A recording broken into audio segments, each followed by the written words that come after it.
하나님의 말씀을 함께 읽겠습니다.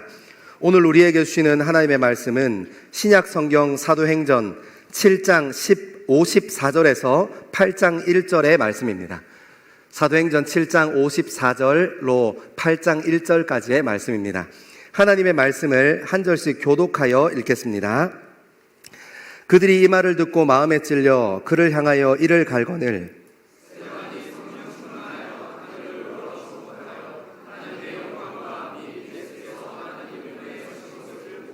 말하되 보라, 하늘이 열리고 인자가 하나님 우편에 서신 것을 보노라 한데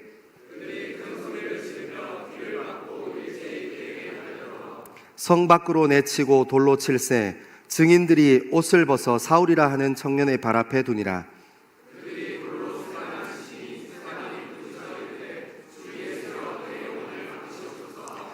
무릎을 꿇고 크게 불러 이르되 주여 이 죄를 그들에게 돌리지 마옵소서. 이 말을 하고 자니라.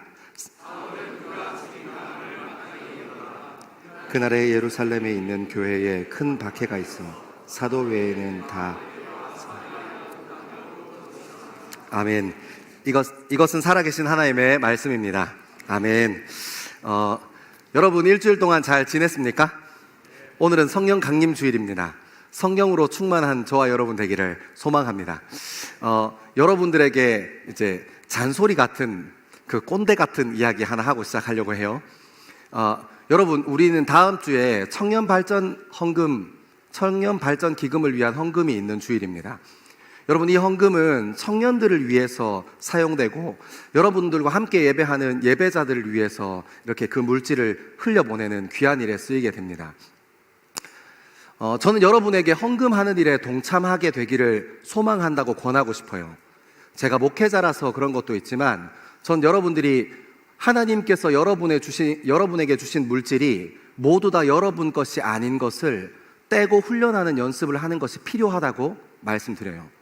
저는 여러분에게 많은 물질을 헌금하라고 하는 게 아니에요.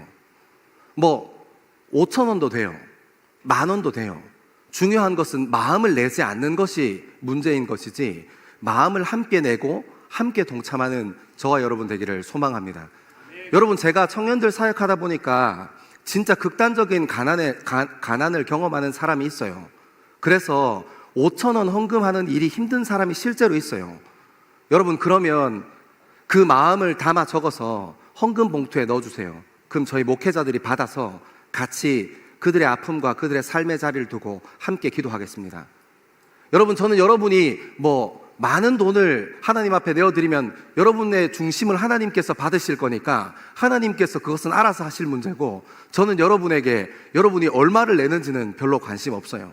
하지만 전 여러분이 우리 청년 공동체를 위해서, 그리고 여러분이 몸 담고 있는 이 청년 공동체를 위해서 마음을 흘릴 수 있는 여유 있는 사람이 되면 좋겠고, 더 나아가서 하나님께서 우리 삶에 주어준 것 중에 일부를 우리 주변에 있는 사람, 내 이웃을 위해서 흘려보낼 때 그 물질이 어떻게 쓰임받게 되는지 여러분들이 경험하고 그 기쁨을 누리게 되는 귀한 시간을 여러분들에게 선물하고 싶어요.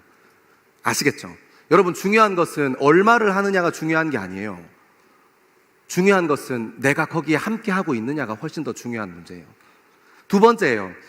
새벽 기도, 저희 이제 새벽 특송을 2주마다 한 번씩 청년들이 하는데 점점 숫자가 줄어들어요.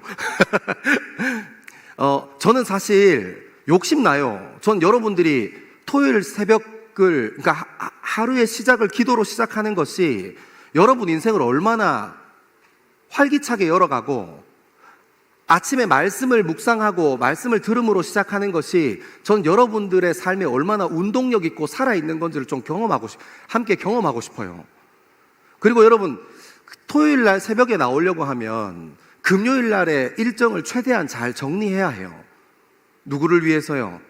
나를 위해서 쓰고 싶은 시간이 있는데 그것을 하나님께 드리기 위해서 정리하는 용기가 필요해요. 여러분, 함께 용기 내면 좋겠어요. 함께 합시다. 한 주의 마무리를 하나님 앞에 기도함으로 시작하고, 하루의 시작을 깨어서 하나님 앞에 기도하고 하나님 앞에 부르짖음으로 시작하는 그런 청년 공동체 되기를 소망합니다. 여러분, 저는 진짜 욕심나요. 전 여러분들이 제가 조금 얘기를 들었어요. 이렇게 히스토리를 좀 들었는데 이렇게 청년들 특송 그 새벽 기도 참여하는 것들을 이렇게 줄이려고 했던 것 같더라고요. 여러분, 저는 사실 진짜 목회자로서 욕심나요. 기도가 주는 아름다움을 알고 있거든요. 젊음의 때에 기도가 주는 힘과 능력을 알고 있거든요.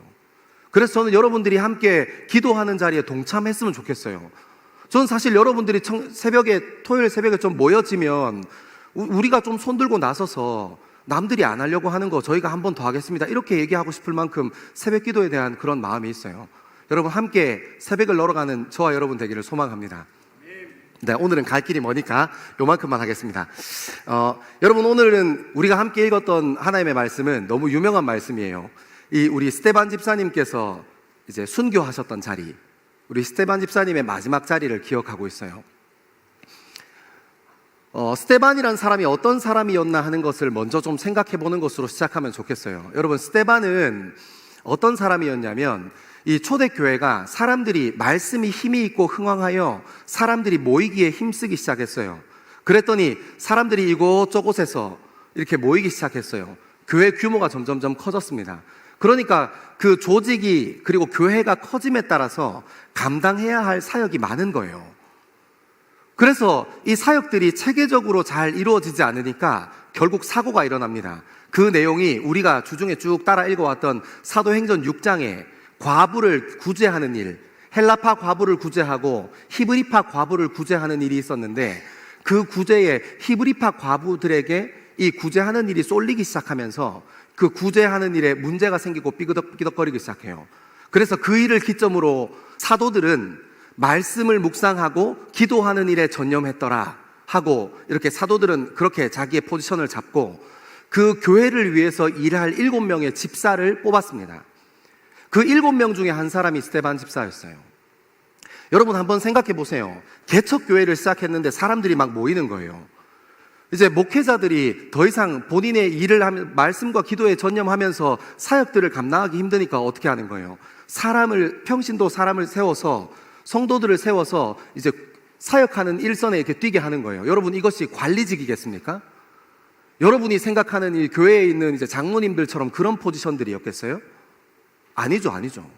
현장에서 일하는 사람이었어요. 스데반은 사역의 가장 일선에서 일하는 사람, 그런 7명의 집사 중에 한 사람으로 그의 사역은 시작됩니다. 그리고 스데반 7집사 중에 스데반 집사에게만 독특하게 이 하나님께서 이렇게 말씀을 통해서 스데반이 이런 사람이었어 하고 기록하고 있는 부분이 있는데요, 우리 같이 한번 찾아볼까요? 6장 8절로 11절까지 말씀을 같이 한번 읽겠습니다. 시작. 스데반이 은혜와 권능이 충만하여 큰 기사와 표적을 민간에 행하니, 이른바 자유민들, 즉 구레네인, 알렉산드리아인, 길리기아와 아시아에서 온 사람들의 회당에서 어떤 자들이 일어나 스데반과 더불어 논쟁할세. 스데반이 지혜와 성령으로 말함을 그들이 능히 당하지 못하여 사람들을 매수하여 말하게 하되, 이 사람이 모세와 하나님을 모독하는 말을 하는 것을 우리가 들었노라 하게 하고. 아멘. 여러분, 그러니까 스데반이 어떤 사역을 근데 스데반이 그냥 허드렛 일 하는 사람, 그러니까 교회 구조로 보면 좀 말단에 있는 사람 같은데, 이분이 얼마나 이렇게 능력이 있는 사람이었냐면 8절에 은혜와 권능이 충만하여 큰 기사와 표적을 민간인들에게 행하니, 사람들한테 행했다는 거예요. 이 사람이 능력과 힘이 있었던 사람이었어요. 그리고 10절에 보면 지혜와 성령으로 말함을 그들이 능히 당하지 못해서, 앞에 이야기했던 자유인들이 이렇게 신학적인 논쟁을 걸었을 때 한마디도 안 지고 이렇게 잘 대답할 수 있는 이 능력의 입술을 가진 사람이었어요. 제가 좀 자극적으로 표현하고 싶었지만 그냥 넘어가겠습니다. 아무튼 그래서 얼마나 이 스데반이라는 사람에게 질투를 많이 느꼈는지 11절은 이렇게 얘기해요. 사람들을 매수하여 말하게 하여. 여러분, 옛날에 유대인들은 두 증인법이라 해서 두 사람이 같은 일에 대해서 동일한 증언을 하면 그것을 증인으로 보지 않고 증거로 채택하는 관습이 있었어요. 그래서 사람들을 사서 사람들을 매수해서 저 사람이 스데반 집사가 하나님을 농락하는 얘기를 했어, 뭐 이런 이야기를 하게끔 만들어서 사람을 사서 이렇게 했다 하는 표현이 있어요. 얼마나 배 아팠겠어요. 예루살렘에 있었던 사람이, 그때까지만 해도 초대교회가 예루살렘에 있었지 않겠습니까? 거기 있었던 종교적인 기득권자들이 스데반이 하는 짓을 보고 얼마나 믿고 얄미웠겠어요. 막 사람들 치유하고 병자를 일으키고 이러니까요. 그리고 말할 때마다 그 능력의 입술에 힘이 있어서 뭐 말로 하면 이길 자가 없는 그런 일들이 있으니까 얼마나 답답했겠어요. 오늘 본문은 그랬던 스데반의 마지막 자리에 대해서 쭉 이야기합니다. 오늘 말씀을 쭉 따라 읽어 내려가면서 그 말씀 안에 있는 그 스데반의 마지막 자리를 함께 읽어 내려가실 건데, 저는 그 마지막 자리를 읽어 내려가면서 하나님께서 우리 젊음에 말씀하시는 그 음성이 저와 여러분의 젊음 가운데 들리게 되기를 소망합니다. 같이 한번 따라가 볼게요. 우리 54절로 56절까지 함께 읽겠습니다. 54절에서 56절입니다. 시작. 그들이 이 말을 듣고 마음에 찔려 그를 향하여 이를 갈거늘 스데반이 성령 충만하여 하늘 우러러 주목하여 하나님의 영광과 및 예수께서 하나님 우편에 서신 것을 보고 말하되 보라 하늘이 열리고 인자가 하나님 우편에 서신 것을 보노라 한대. 아멘. 그 애기 울어도 괜찮아요. 네, 저는 야전에서 커서 길바닥에서 설교를 배워서 그 친구 울어도 아무런 문제 없습니다. 애가 우는 게 당연한 거예요. 애 막 입 맞고 그러면 안 돼요. 알았죠? 미키 잘 왔다. 저 친구 이마에 미키라고 적혀 있어요. 여러분 한번 해봅시다. 그들이 이 말을 듣고 마음에 찔려 그를 향하여 이를 갈았대요. 이 무슨 일이 있었길래 이렇게 이를 가는지는 우리가 한번 좀 쫓아가서 생각해 볼 요량이에요. 여러분, 그 사람들이 스데반이 하는 이야기를 쭉 들었어요. 그러니까 우리가 6장 15절에 보면, 우리 다들 주중에 큐티 했죠, 그죠? 그럼 제가 그냥 스킵해서 넘어가겠습니다. 6장 15절에 보면 사람들을 매수해서 이 사람이 하나님을 모독했다 하더라 해가지고 스데반을 잡아서 공회로 들어와요. 그래서 이 사람을 이제 신문하는 자리에 딱 서게 됩니다. 그리고 나서 이제 변론할 기회를 주는 거예요, 스데반에게. 그래서 7장 1절부터 우리가 함께 읽었던 오늘 본문의 말씀 바로 직전인 53절까지 이렇게 쭉 공회 설교라고 부르는데, 이게 사실 사도행전에 나오는 설교 중에 가장 긴 설교문이에요. 공회 설교라는 것을 쭉 하게 됩니다. 여러분 주중에 이렇게 묵상하셨죠? 믿음의 여러 선배들, 믿음의 여러 조상들에 대한 이야기부터 시작해서 그 믿음의 조상들이 어떤 일을, 어떤 능력과 어떤 하나님의 부르심을 따라서 살았는지를 기억하면서 그 신앙을 우리도 받들고 있다 하는 거예요. 근데 문제는 뭐냐면, 우리가 1절부터 53절까지 쭉 읽잖아요. 그러면 왜 이게 문제가 되는지 몰라요. 우리가 읽었던 54절에 그들이 이를 갈았다 하는데 왜 이 사람들이 이를 갈았는지 쭉 천천히 읽어보면 다 맞는 말만 하고 있거든요. 그래서 여러분, 저 같은 목회자가 필요한 거 아니겠습니까? 여러분, 여기서 뭐가 문제였냐면요, 우리 말씀 같이 한번 읽어보겠습니다. 7장 44절부터 50절까지 제가 PPT 부탁드렸는데 한번 읽어볼게요. 7장 44절로 50절까지입니다. 시작. 광야에서 우리 조상들에게 증거의 장막이 있었으니 이것은 모세에게 말씀하신 이가 명하사 그가 본 그 양식대로 만들게 하신 것이라. 우리 조상들이 그것을 받아 하나님이 그들 앞에서 쫓아내신 이방인의 땅을 점령할 때에 여호수아와 함께 가지고 들어가서 다윗 때까지 이르니라. 다윗이 하나님 앞에서 은혜를 받아 야곱의 집을 위하여 하나님의 초소를 준비하게 하여 달라고 하더니 솔로몬이 그를 위하여 집을 지었느니라. 그러나 지극히 높으신 이는 손으로 지은 곳에 계시지 아니하시나니 선지자가 말한 바 주께서 이르시되 하늘은 나의 보좌요 땅은 나의 발등상이니 너희가 나를 위하여 무슨 집을 짓겠으며 나의 안식할 처소가 어디냐. 이 모든 것이 다 내 손으로 지은 것이 아니냐 함과 같으니라. 아멘. 여러분, 여기 문제였어요. 그러니까 지금 여기 이제 성전 중심으로 사는 예루살렘에 모인 사람들에게 무엇을 얘기하는 거예요? 하나님의 말씀, 믿음의 조상들의 이야기를 쭉 열거하다가 이제 뭘 얘기하는 거예요? 하나님께서 우리와 장막으로 함께 하셨어.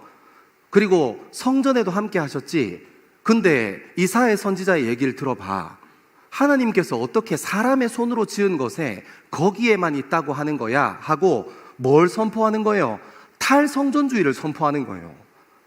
그러니까 예루살렘에 살았던 사람들이 이걸 못 받아들이는 거예요. 왜냐하면 이 사람들은 예루살렘의 종교적 기득권자들이었잖아요.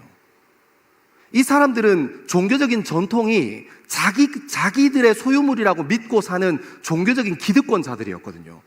예루살렘 성전에 하나님께서 임하시는 거야 하고 24반차에 따라서 제사장들이 들어가서 하나님의 말씀을 듣고 나오고 그리고 그 제사장들 통해서 하나님께서 우리 민족에게, 하나님께서 예루살렘에게, 하나님께서 유다 지역에게 이렇게 말씀하셨습니다 하고 이야기하는 그 중심, 센터가 예루살렘이라고 믿었던 사람들이에요. 근데 거기에다 대놓고 스데반이 하나님의 말씀이 얘기하는 정신을 하나하나 조목조목 따져가면서 이것을 밝혀서 드러내는 거예요. 그러니까 하나님이 어디 사람 손에 매여 계시냐 하고 딱 선포해버리니까 종교적 기득권자들이 이제 이해가 가죠. 그들이 이 말을 듣고 마음에 찔려 그를 향하여 이를 갈았어요. 여러분, 54절에 얘기하는 그들이 어떤 사람들이에요? 종교적인 기득권자들요. 태어나기를 예루살렘에서 태어났거나 아니면 어떤 살면서 정말 흔치 않은 일생에 한 번 올까 말까 하는 기회에 이 지방에서 예루살렘으로 이렇게 옮겨온 정말 극히 소수되는 사람들 중에 이 종교적인 일에 귀한 사람들이었을 거예요. 이 사람들은, 여러분, 이 사람들이 어떤 사람이었을까요? 하나님 말씀에 굉장히 능통한 사람들이었을 거예요. 이 사람들은 예배할 때 어떤 표정을 지어야 하는지도 잘 아는 사람들이었어요. 그리고 기도할 때 어떤 말로 기도해야 이게 모범적인 기도라는 것도 너무너무 잘 아는 사람들이 그들이었어요. 대제사장, 서기관, 장로들, 그리고 돈으로 정치적인 종교 정치에 이끌려서 돈으로 매수해서 이렇게 사람들 불려온 사람들요. 그런 사람들이 여기 있는데 그에 반해서 55절, 56절은 너무 대비되는 사람이 나타나요. 55절에 스데반이 성령 충만하여 하늘을 우러러 주목하여 하나님의 영광과 및 예수께서 하나님 우편에 서신 것을 봤다고 얘기하는 거예요. 여러분, 너무너무 아이러니하지 않아요? 한번 장면을 머릿속에 상상해 보세요. 누구보다도 예배에 대해서 진심일 것 같은 사람들, 항상 경건한 척하는 사람들, 말씀하면 다다다다다닥, 기도하면 다다다다다닥 하고 모범적인 사례에 대해서 쉬지 않고 얘기할 수 있을 것 같은 사람들, 예배할 때 어떤 표정으로 앉아 있어야지 예배를 잘 드린다는 것을 본능적으로 아는 사람들요. 그런 사람들은 이 자리에서 누구만 보고 있는 거예요? 이를 갈면서 스데반만 보고 있어요. 근데 여러분, 이 공회에서 딱 한 사람, 그렇게 이를 갈고 있는 폭력성이 난무한 자리에서 하나님께 주목하고 있는 단 한 사람이 있었어요. 그 사람이 누구예요? 스데반이었어요. 사랑하는 여러분, 성령 충만하다는 것은 눈이 열리는 것입니다. 영적인 시야가 열리는 거예요. 여러분, 그래서 이 땅의 것만 쫓아다니고 육의 것만 집중하던 삶이 영적인 눈이 열려서 성령 충만함으로 영이 열려서 그 자리에 계신 하나님을 바라보기 시작하는 사람이 성령 충만한 사람인 거예요. 아멘 하세요? 여러분, 이것이 얼마나 아이러니해요. 여러분, 그래서 우린 여기서 두 가지 생각해 봐야 해요. 여러분, 우리는 무엇에 안정감을 누리고 있습니까? 그리고 우리는 날마다 성령 충만하십니까? 여러분, 혹시 여러분은 어제 믿었던 여러분의 열심과 과거 언젠가 여러분이 교회에 나오게 되었던 계기, 그리스도인으로 살아야겠다고 결정한 그 계기가 여러분들의 신앙의 안정감은 아니십니까? 여러분은 무엇 위에 안정감을 두고 계십니까?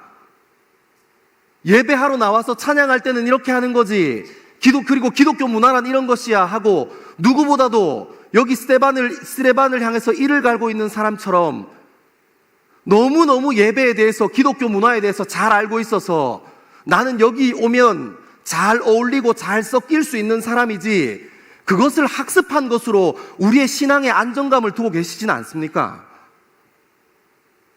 사랑하는 여러분, 우리의 안정감은 옛적 언제에 우리가 믿었던 그 뜨거웠던 그 시간이 우리의 믿음의 토대가, 믿음의 안정감이 아닙니다. 우리의 믿음의 토대는 상황과 조건이 변해도 언제나 그곳에서 영의 눈으로 하나님께 집중할 수 있는가 하는 것이 훨씬 중요한 문제일 것입니다. 아멘 하세요? 사랑하는 여러분, 저는 여러분들의 젊음이 어제의 믿음에, 여러분의 젊음의 토대를 두지 않게 되기를 소망합니다. 우리는 날마다 성령 충만함을 구해야 할 것입니다. 여러분, 출애굽한 이스라엘에게 하나님께서 만나로 걷어 먹이셨어요. 근데 거기에 보면 되게 독특한 기록이 나와요. 안식일 전날을 제외하고 모든 날은 만나를 하루치만 거두라고 얘기하셨어요. 안식일 전날만 이틀치 거두는 것을 하나님께서 허락하세요. 그리고 이스라엘 백성들은 그렇게 말씀하시는 하나님의 음성을 들었지만, 모세를 통해서 들었지만 이틀 3일치를 막 이렇게 거두어 드립니다. 그랬더니 어떻게 됐어요? 만나가 썩어버렸어요. 왜 하나님께서 출애굽한 이스라엘에게, 이제 자유야 하고 선언했던 이스라엘에게 왜 그렇게 먹는 것 가지고 장난치시는 것처럼 보였을까요? 사랑하는 여러분, 예수님께서 이 땅에 오셔서 가르쳐 주신 기도를 주기도문이라고 해요. 왜 거기에 일용할 양식을 구하라고 우리에게 요구하시는 걸까요? 여러분, 우리에게 날마다 그날에 필요한 은혜가 있기 때문입니다. 그날에 필요한 성령 충만함이 있기 때문입니다. 여러분, 성령 충만하다는 것은 우리 안에 은혜와 진리가 충만하여서 우리가 어디에 있든지 하나님을 바라볼 수 있는 사람이 된다는 것입니다. 갈등 가운데에서도 하나님을 바라볼 수 있는 사람, 문제 가운데에서도 하나님을 바라볼 수 있는 사람, 내가 이때까지 과거의 믿음, 그 언제적 그 믿음 위에 내 젊음의 토대를 두는 것이 아니라 오늘 하나님의 말씀을 읽고 묵상하고 찬양하고 기도하는 시간을 통해서 내 삶에 말씀하시는 하나님, 오늘 일용한 말씀으로 내 삶을 채우시기를 원하시는 하나님을 만나고 경험하게 되는 것 말입니다. 여러분, 여기에서 수많은 사람들이 있었지만 단 한 사람, 스데반만 영의 눈이 열려서 하나님을 보고 있습니다. 사랑하는 여러분, 성령 충만함을 통해서 우리의 영의 눈이 열려야 할 것입니다. 여러분, 제가 이 말씀 쭉 연습장에 적어놓고 묵상하다가 생각했어요. 목회자의 영이 눈이 열려야 함께하는 성도들의 마음 가운데 하나님의 말씀이 흘러가게 된다는 것을 알게 됐어요.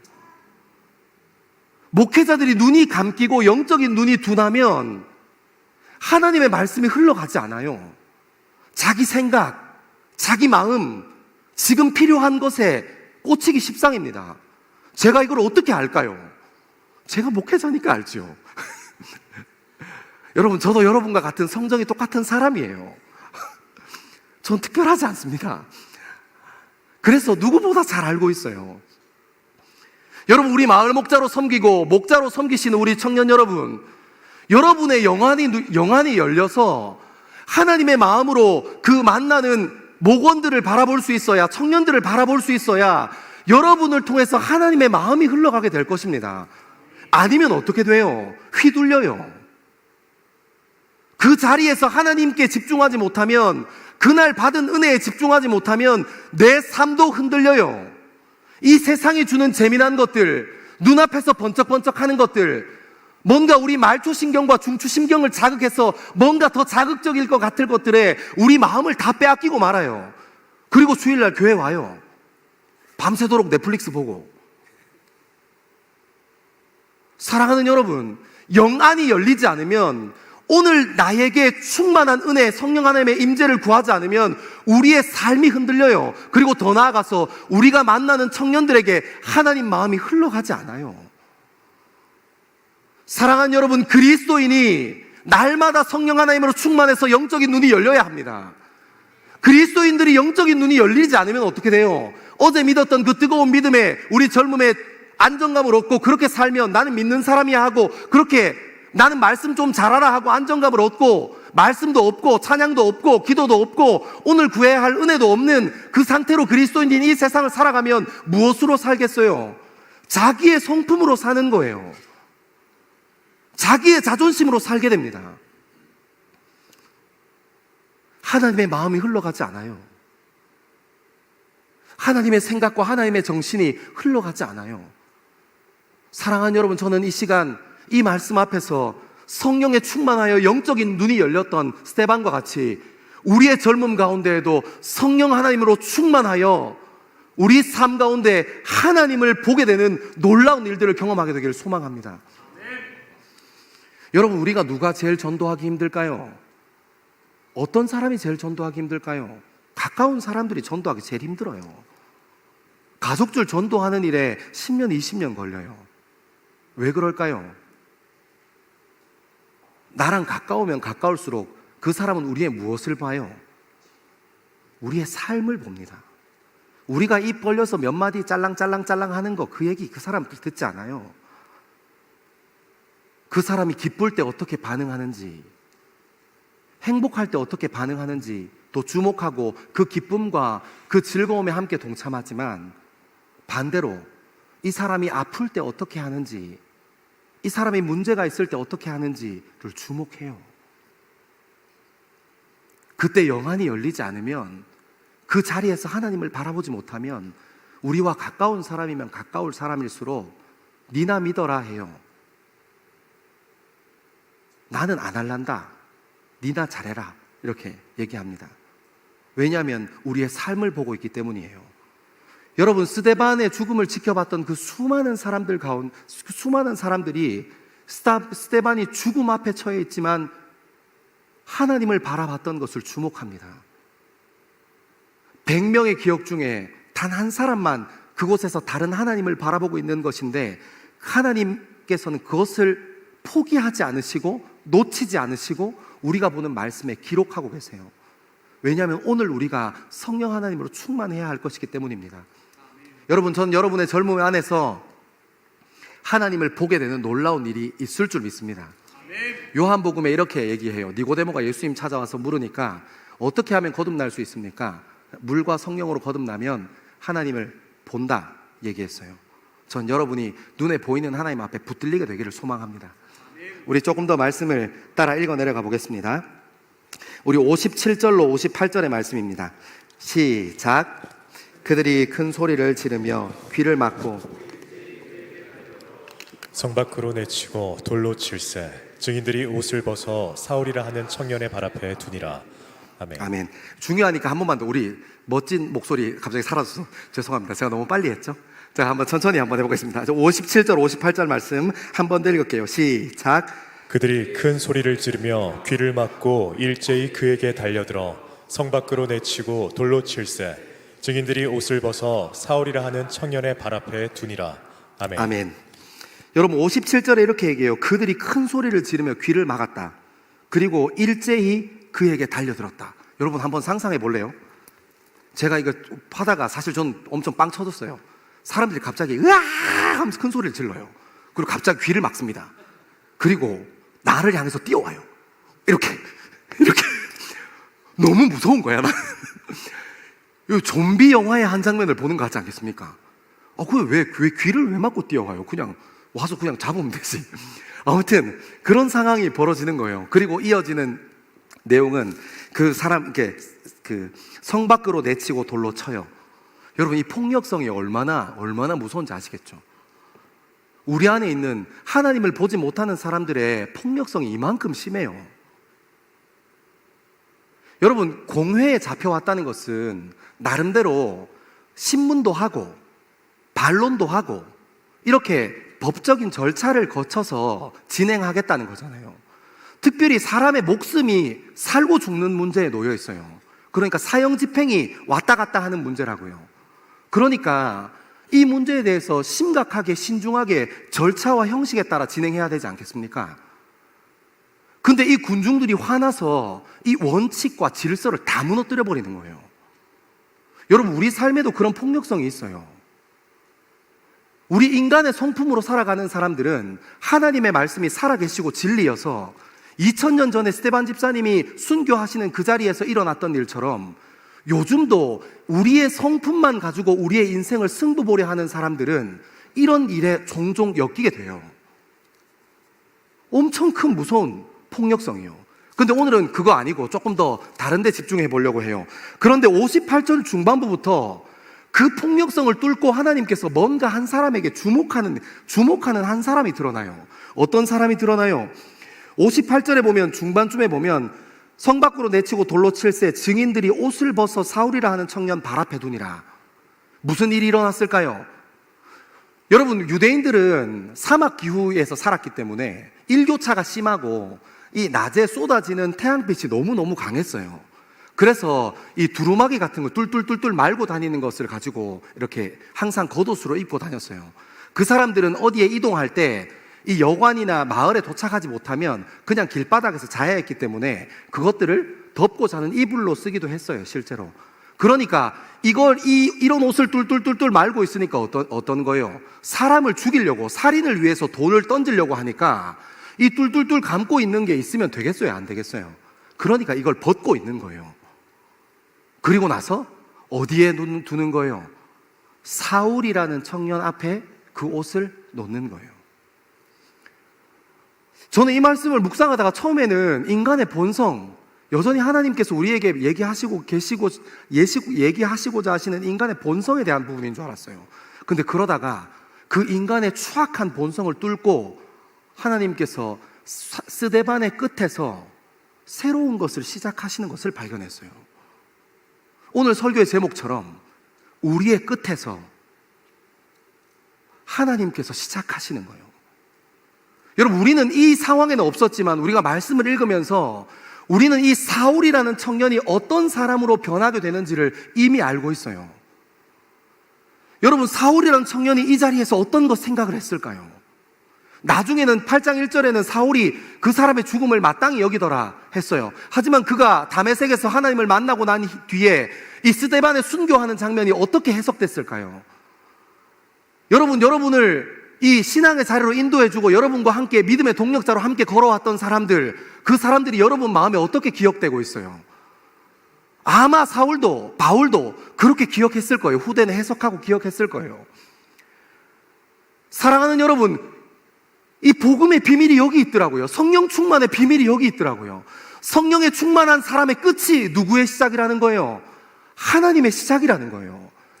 여러분, 이 폭력성이 난무한 이 세상을 우리는 믿음으로 또 한 걸음 한 걸음 걸어가며 살 거예요. 언제부터요? 또 내일부터요.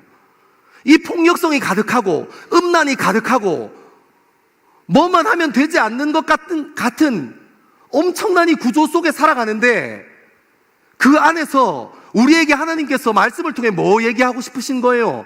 세상의 가치와 같이 똑같이 살아라고 말씀하시지 않고 그 성령 충만했던 한 사람의 끝에 무엇이 있다고 얘기하는 거예요? 하나님의 시작이 있다고 얘기하는 거예요. 사랑하는 여러분, 저는 저와 여러분이 복음을 위해서 업신여김을 당하게 되는 일에 두려워하지 않게 되기를 소망합니다. 사랑하는 여러분, 저는 저와 여러분이 누군가를 사랑하는 일에 고난과 핍박을 받는다고 하여도 두려워하지 않게 되기를 소망합니다. 왜 아멘 하는 사람은 몇 명 없어요? 다 여러분만 잘 먹고 잘 살 겁니까? 그러면 안 돼요. 사랑하는 여러분, 저는 저와 여러분의 삶이 정직한 것을 고집부리다가 바른 것을 고집부리다가 손해보는 일 앞에서 주저하지 않게 되기를 소망합니다. 왜요? 우리의 끝에 하나님께서 시작하시니까요. 여러분, 우리가 달려가고 있는 것이 명확하다면, 우리가 고난을 받아야 하는 이유가 명확하다면, 우리가 업신여김을 받아야 할 이유가 명확하다면, 우리가 손해봐야 할 이유가 하나님의 그 부르심 때문이 맞다면, 여러분, 그 손해보는 일을 주저하지 않으면 반드시 우리 인생의 끝에 하나님께서 일하시기 시작할 거예요. 어쩌면 세상은 우리한테 손가락질 할지도 모르겠어요. 그 폭력성 가득한 얼굴로 우리에게 다가와서 너 그렇게 살면 망해. 그래, 그러면 한번 망해보지 뭐 하는 마음으로 하나님의 부르심에 붙들리게 되는 저와 여러분 되기를 소망합니다. 여러분, 반드시 우리의 끝을 하나님께서 사용하실 거예요. 여러분, 스데반의 마지막 자리에서 그 자리에 있었던 사울은 온 세상의 전도에 불길을 일으키고 교회를 퍼뜨려 나가는 위대한 전도자로 살았습니다. 저는 여러분들이 복음을 위하여 업신여김을 당하는 일, 누군가를 사랑하는 일을 위해서 고난과 핍박당하는 일, 정직하고 의롭게 사는 일 때문에 손해보는 일을 통해서 이 땅 가운데 하늘에서 이루어졌던 하나님 나라가 여러분의 삶 가운데, 여러분의 젊음 가운데 세워지게 될 줄을 믿습니다. 여러분, 같이 한번 고집 부려봅시다. 여러분, 같이 한번 힘내봅시다. 이 세상의 가치를 따르지 않고 성령 충만함으로 한번 함께 걸어가 봅시다. 아무도 안 갈 거예요? 나쁜 사람들. 그렇게 살아가는 저와 여러분 되기를 소망합니다. 아멘. 우리 이제 마지막 장면으로 한번 가보겠습니다. 우리 59절에서 8장 1절까지 그냥 쭉 한번 읽겠습니다. 59절에서 8장 1절입니다. 시작. 그들이 돌로 스데반을 치니 스데반이 부르짖어 이르되 주 예수여 내 영혼을 받으시옵소서 하고 무릎을 꿇고 크게 불러 이르되 주여 이 죄를 그들에게 돌리지 마옵소서 이 말을 하고 자니라. 사울은 그가 죽임당함을 마땅히 여기더라. 그날에 예루살렘에 있는 교회에 큰 박해가 있어 사도 외에는 다 유대와 사마리아와 모든 땅으로 흩어지니라. 아멘. 여러분, 저는 이 말씀을 묵상하다가 사실 성령 강림주일이라고 생각해서 이 말씀을 선택한 건 아니었거든요. 근데 이 말씀 묵상하다가 하나님께서 성령 강림주일날 우리 청년들에게 꼭 하시고 싶은 말씀이 있겠구나 하는 마음이 들었어요. 저 한번 같이 따라서 말씀 깊이 한번 들어가 봐요. 그들이 돌로 스데반을 치니 스데반이 부르짖어 이르되 주 예수여 내 영혼을 받으시옵소서 하고 그 스데반은 자기의 끝을 받아들였어요. 사랑하는 여러분, 저는 이게 참 이해가 안 돼서 일주일 내도록 밑줄도 그어보고 동그라미도 쳐보고 그 글자가 제대로 안 보일 만큼 이렇게 잉크가 든 만년필로 찍찍찍찍 그어보기도 했어요. 저한테 해결되지 않은 숙제가 있었기 때문이에요. 무엇이냐면 이 질문 때문이에요. 여러분, 스데반이 왜 순교하는 자리에 있을까요? 왜 공회에서 도망가지 않고 그 자리에서 묵묵히 공회 설교라고 하는 1절부터 53절에 이르는 긴 설교를 쉬지 않고 자세히 풀어가면서 설명하고 있는 걸까요? 그 사람들이 이를 갈고 따가운 눈초리로 스데반의 인생을 쳐다보고 있었을 텐데 왜 그는 물러서지 않았을까요?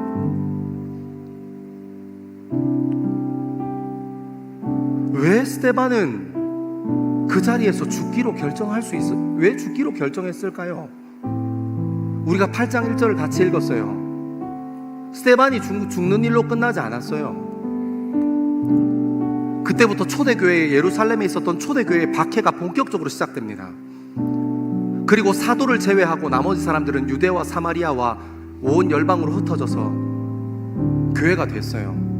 여러분, 고대 사회는 지금처럼 이사 못해요. 여러분이 지방에서 서울 올라오는 것처럼 이런 식으로 이사 못하는 사회라고요. 그 사람의 신분도 보장되지 않는데 그 이사 갔다가 무슨 꼴을 당할지 어떻게 알아요? 치안이 불안한데 그냥 얼굴 생김새만 보고 그 사람의 말만, 나는 누구 아버지 아들입니다 하는 그 말만 듣고 그 사람의 신분을 보장하던 사회였으니까 그 마을 공동체를 벗어나는 일이 얼마나 위험한 일이었겠어요.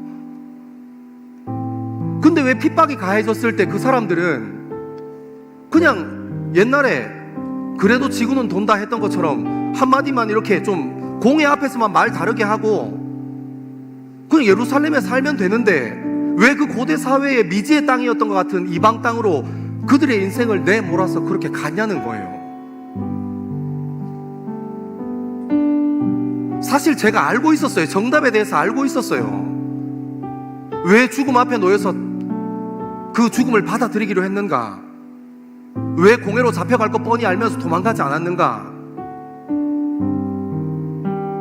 왜 미지의 땅으로 흩어지기로 초대교회 교인들은 결단하고 결정했는가? 그것을 받아들이고 열방으로 흩어져서 교회로 살기 시작했는가? 이유는 성령 충만했기 때문이에요. 사랑하는 여러분, 성령 충만하지 않으면 이런 일을 당할 필요가 없는 거예요. 성령 충만했기 때문에 지금 이 자리에 스데반과 초대교인들은 서 있었던 거예요. 여러분, 왜 성령 충만하고 싶으십니까? 여러분, 왜 성령 하면서 성령 충만하고 싶으세요? 그냥 일반적이지 않은 신비한 일을 경험하는 일에나 쓰려고 여러분 성령 충만하기를 원하십니까? 물론 하나님의 말씀은 사도행전 2장에 그 내용을 숨기지 않아요. 놀라운 역사가 일어나고 기사가 일어나는 것에 대해서 숨기지 않아요. 많은 사람들이 베드로의 설교를 듣고 돌아와서 회심한다, 그런 내용을 숨기지 않습니다. 하지만 하나님께서는 성령 충만한 사람이 어떤 결과를 맞이하는지, 하나님께서는 성령 충만했던 공동체가 어떤 결과를 맞이하는지도 숨기지 않으세요. 여러분, 반쪽짜리 성령 충만에 속지 마십시오. 성령 충만하다는 것은 하나님께서 시선이 머무시는 그 자리에서 내 끝도 있다고 고백할 수 있는 사람들입니다. 스데반과 초대 교인들은 성령 충만하지 않았으면 이런 고난 당할 필요도 없었을 거예요. 하지만 그것을 담대하게 받아들이기로 결정합니다. 어떤 사람에게는 생명의 불씨가 꺼지는 일이었고, 어떤 사람에게는 미지의 땅으로 흩어지는 일이었어요. 아무것도 보장되지 않았지만 그것들 받아들이기 시작해요. 성령 충만했기 때문입니다. 사랑하는 젊은 그리스도인들, 하나님의 말씀은 오늘 우리에게 무엇이라고 얘기하는 거예요? 성령 충만한 것은 우리 앞에 문제나 우리 앞에 닥쳐진 문제 하나 해결하는 게, 그게 성령 충만한 것이 아니에요. 성령 충만한 것은 내 인생이 어디로 가는지를 명확하게 아는 사람이 되는 거예요. 내 인생의 결국이 예수 그리스도인을 아는 것이 되는 거예요. 성령 충만하다는 것은 내 인생이 구원으로 인도받는 인생이라는 것을 알게 되는 거예요. 여러분, 그래서 성령 충만하다는 것은 내가 어떻게 살 것인가 하는 우리 인생의 가장 중요한 방향성의 문제를 대답하고 있는 거예요. 여러분, 우리 인생에 목적이 없다면 지금 내 앞에 주어진 문제에, 그것이 그 문제 때문에 내가 아픈 것 때문에 힘들고 좌절하고 낭망하고 억울해하고 힘들겠죠. 하지만 여러분, 우리가 목적이 있다면 그것을 위해서 대가 지불하는 사람들이 돼요. 여러분, 등산하는 사람을 보십시오. 음악하는 사람을 보십시오. 엘리트 체육인들을 보십시오. 목표가 명확하기 때문에 그것을 향해서 대가 지불하는 일을 주저하지 않습니다.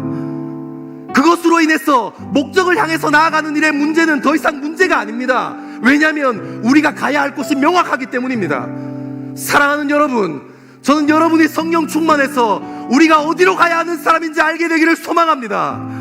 하나님의 마음이 있는 곳으로, 하나님의 사랑이 있는 곳으로, 하나님께서 기도하는 기름 부으시는 자리로 우리의 젊은이 그 자리에 함께 있게 되기를 소망합니다. 그냥 이상한 일이나 경험하고자 하는 반쪽짜리 성령 충만이 아니라, 하나님께서 내 삶을 어떻게 부르셨다는 것을 명확하게 안다면 하나님께서 우리 인생 가운데 주어지는 문제들을 열어주실 줄 믿습니다. 여러분, 이것이 훨씬 더 큰 문제입니다. 오늘 이 말씀 앞에서 스데반의 끝이 하나님의 시작이었던 것처럼, 오늘 이 말씀 앞에서 우리의 젊음의 끝이 하나님의 시작이 되기를 소망합니다. 그리고 성령 충만함으로 우리가 어디로 걸어가야 하는지를 알게 되는 사람, 우리가 무엇을 향하여 가야 하는지 아는 사람, 무엇 때문에 사는지 아는 사람 되어지기를 소망합니다. 여러분이 우리 이 시간 다 자리에서 일어나셔서 우리에게 성령 주시고자 하시는 그 하나님을 함께 더 뜨겁게 예배하기를 원합니다.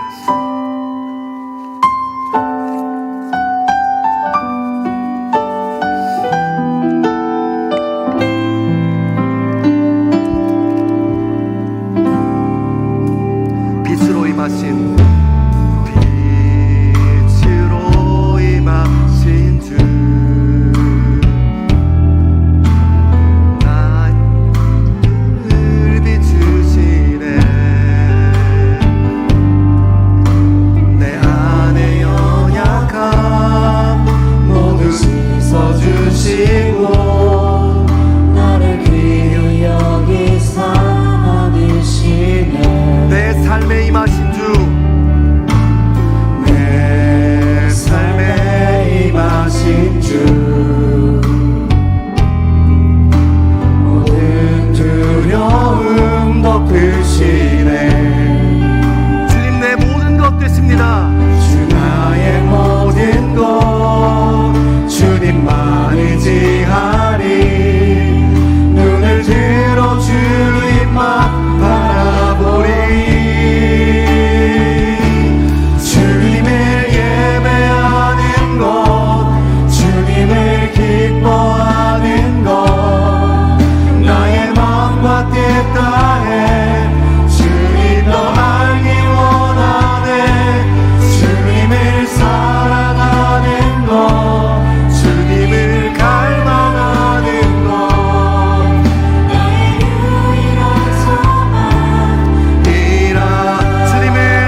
시작합시다. 우리가 주님을 갈망합니다. 하나님, 우리가 주님을 사랑합니다. 하나님, 이 시간 우리가 주님을 예배합니다. 하나님, 이 시간 우리가 우리의 젊음을 들어 주님을 기뻐합니다. 하나님께서 주신 그 은혜 가지고 우리의 삶을 살아내는 그리스도인으로 살아가기를 소망합니다. 우리 그런 마음 가지고 주의 이름 세 번 크게 부르고 함께 기도합니다. 주여,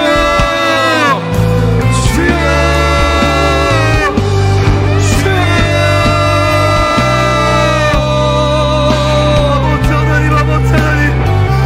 하나님, 우리 삶에 우리의 젊음의 성경 충만하기를 소망합니다. 아버지 하나님, 우리 삶 가운데 하나님의 마음이 함께하기를 소망합니다. 주님 역사하여 주옵소서. 하나님, 우리의 삶과 우리의 생각이 주님 바라볼 수 있게 주님 인도하여 주옵소서. 하나님께서 우리의 마음과 우리의 뜻을 다하여 하나님 우리의 젊음을 사용하여 주실 줄 믿습니다. 아버지 하나님, 우리의 끝이 우리 젊음의 끝이 하나님의 시작입니다. 하나님, 온전히 하나님께만 붙들려 온전히 하나님께만 되어 올려서 온전히 하나님 말씀 앞에 내어주는 그런 귀한 우리의 삶 될 수 있게 아버지 하나님 역사하여 주옵소서. 아버지 하나님, 우리의 삶을 붙잡아 주옵소서. 하나님, 우리의 젊음을 붙잡아 주옵소서. 하나님, 어떤 곳에서도 주님 바라보고 어떤 곳에서도 주님 앞에 집중하고 하나님을 더 갈망하는 삶 살 수 있게 아버지 하나님, 우리의 젊음을 사용하여 주옵소서. 하나님, 이 시간 우리가 주님 마음 앞에 나아가고 주님 앞에 우리의 삶을 드리고 결단하며 하나님 성령 충만하고 우리의 삶을 세워가기를 소망합니다. 아버지 하나님, 우리의 인생이 주님 앞에 세워질 수 있게 주님 인도하여 주시고 사랑하는 아버지 하나님께 우리의 젊음을 내어드리는 귀한 시간 될 수 있게 주님 인도하여 주옵소서. 주님,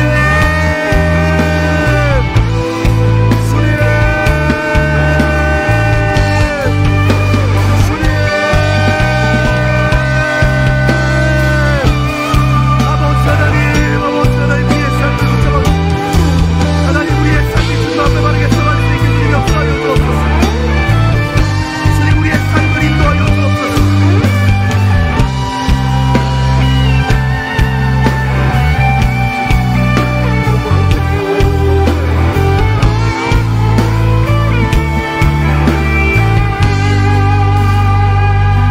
우리 한 번 더 뜨겁게 기도하기를 원합니다.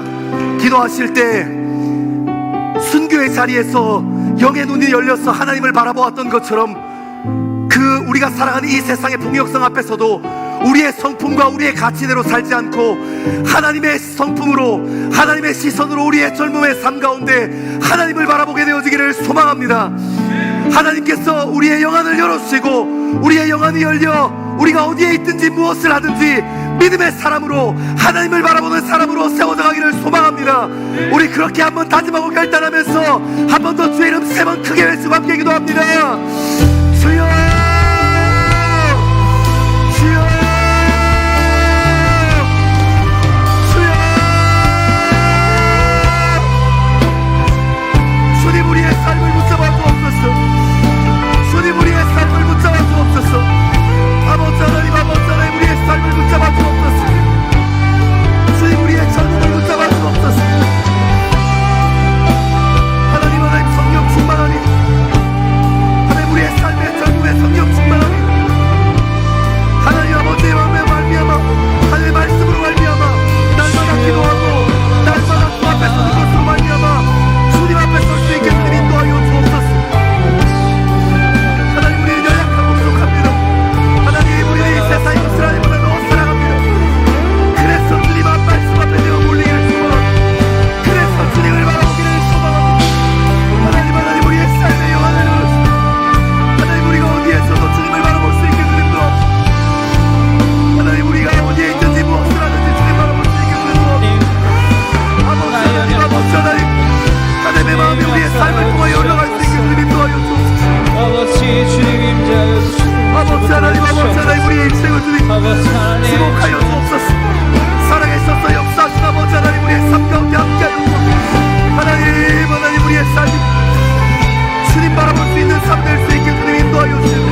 주님을 예배하는 것, 주님을 기뻐하는 것, 내 마음과 뜻 다해 주님 더 알기 원하네.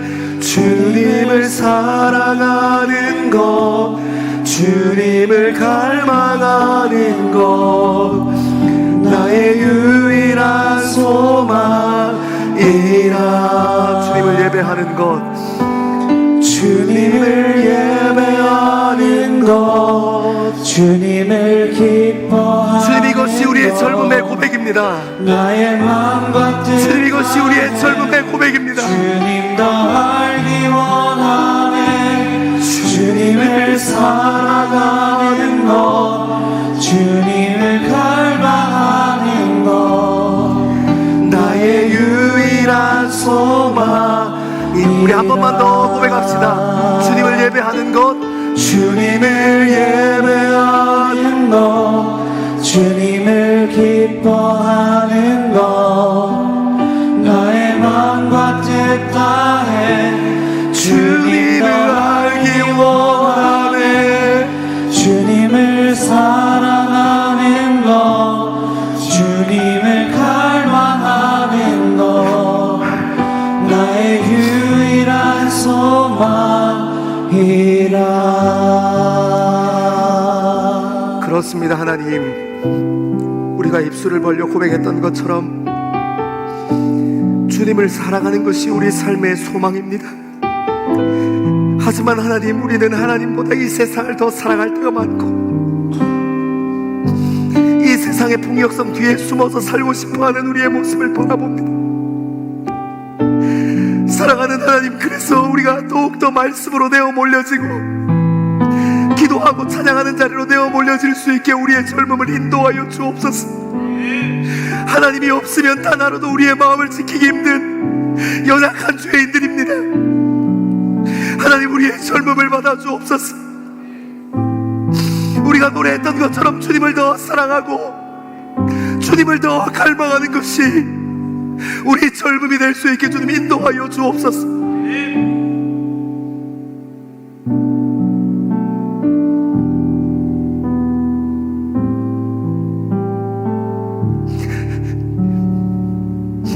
이 시간 마지막으로 한번 성령 하나님의 인도하심에 의지하여 잠잠히 깊은 기도의 자리를 사모하기를 소망합니다. 특별히 기도하실 때 성령 충만함에 대해서 기도하시고, 우리의 성품으로가 아니라 하나님의 성품으로, 우리의 것으로가 아니라 우리는 끝나고 하나님의 시작으로 우리의 젊음을 사용해 달라고. 우리 시간 잠잠히 깊은 기도의 자리로 함께 나아가겠습니다. 기도하겠습니다.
믿음의 사람이었던 스데반의, 거룩한 믿음의 선배였던 스데반의 삶의 끝의 자리를 다시 한번 바라보고 주목합니다. 스데반 집사님의 끝이 하나님의 시작이었던 것처럼 우리의 젊음의 끝이 하나님의 시작이 될 수 있게 우리의 삶을 붙잡아 주십시오. 하나님의 은혜 없이는 단 하루도 바르게 설 수 없고 누군가를 깊이 사랑할 수 없으니 예수여 내 마음 가운데 기름 부으시고 영의 눈을 열어주셔서 그 어디에나 계시는 하나님을 바라볼 수 있게, 그 어디에나 계시는 작은 예수들을 사랑할 수 있게 우리를 인도하여 주옵소서. 감사합니다. 이 모든 말씀을 사랑하는 예수 그리스도의 이름 받들어 기도합니다. 우리 젊음의 중심을 예수 그리스도 앞에서 세우기를 결단하고 성령 하나님으로 충만하여 우리의 끝이 하나님의 시작이고 우리의 끝이 예수 그리스도의 시작임을 중심 삼기로 결단하는 젊은 그리스도인들과 이 예배를 사모하는 하나님의 백성들 위해 하나님께서 선포하시는 복을 선언합니다. 여호와는 내게 복을 주시고 너를 지키시기를 원하며 여호와는 그의 얼굴을 내게 비추사 은혜 베푸시기를 원하며 여호와는 그 얼굴을 내게로 향하여 드사 평강 주시기를 원하노라. 아멘.